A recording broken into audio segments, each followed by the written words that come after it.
world, this is Maya Sundermeyer again, and the last video I had talked to you briefly about people on the spectrum learning how to be more assertive with people who work at an autism organization, whether you work, even if you work with them in a polite manner without actually hurting yourself and hurting them.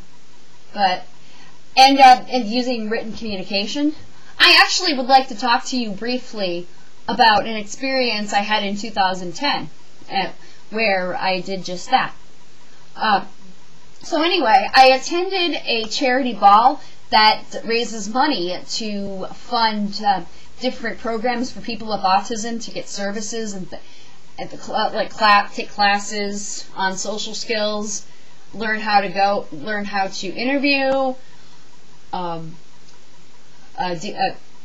go and get cognitive behavioral therapy, just all kinds of stuff. And I had gone to that ball since 2007, and I happened to like a dress that the executive director was wearing, and I told her I liked the dress. Well, about 3 years later, I went to the ball, and the executive director happened to be there, and she was wearing a different gown, and I happened to meet some of her friends who often went to the ball to help her sponsor the big event because she spends an entire year getting ready. And one of her friends happened to be wearing the same gorgeous gown that the executive director wore 3 years prior. And I brought it up to her friend saying, if I recall, I think that's the executive director's dress. And her friend brushed it off and said, "Oh, it did? I don't know about that." And so I decided to bring it up with the executive director because I thought she'd be really understanding about it, and I brought it up with her in front of her friends, and she was already under a lot of stress. I could see it earlier. But I said, "Oh, my favorite dress is that black and white one. I remember you wearing that 3 years ago." And the executive director, in paraphrase, I'm trying to think, executive director goes, "You can't say that!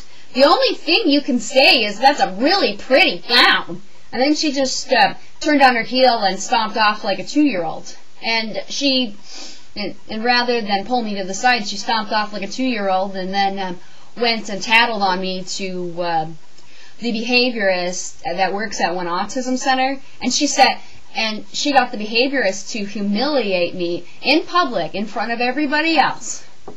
That it was inappropriate to do that. And the way that she did it was very cold and it was very callous. That's not appropriate. You can't do that. You can't say that. And they made me feel so bad about it that my feelings were hurt, and I ended up crying during dinner. And I ran off to the bathroom to cry, and the behaviorist, again, she was very cold about it, and she's like, no, we're done. Go sit down and eat your dinner." And so what I basically did with the situation was I had managed to write a letter to the executive director and mention to her that I have a different mindset than she does, and that she didn't think about my feelings, that she hurt them, and that she ruined them, and that for somebody who is supposed to be so understanding about towards people with Asperger's syndrome, you managed to act like you had never seen somebody on the spectrum before.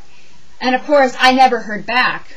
I never heard back from it, but I know that she got really mad, and she had managed to go to the behaviorist and tattle about, and they both whined about how inappropriate I was being.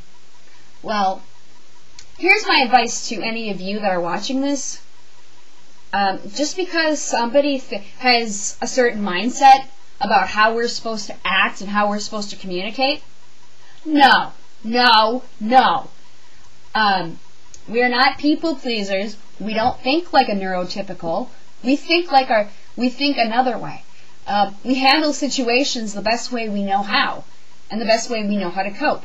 We're not going to act the way a neurotypical acts because our brains develop differently. So, And for me, again, I have trouble.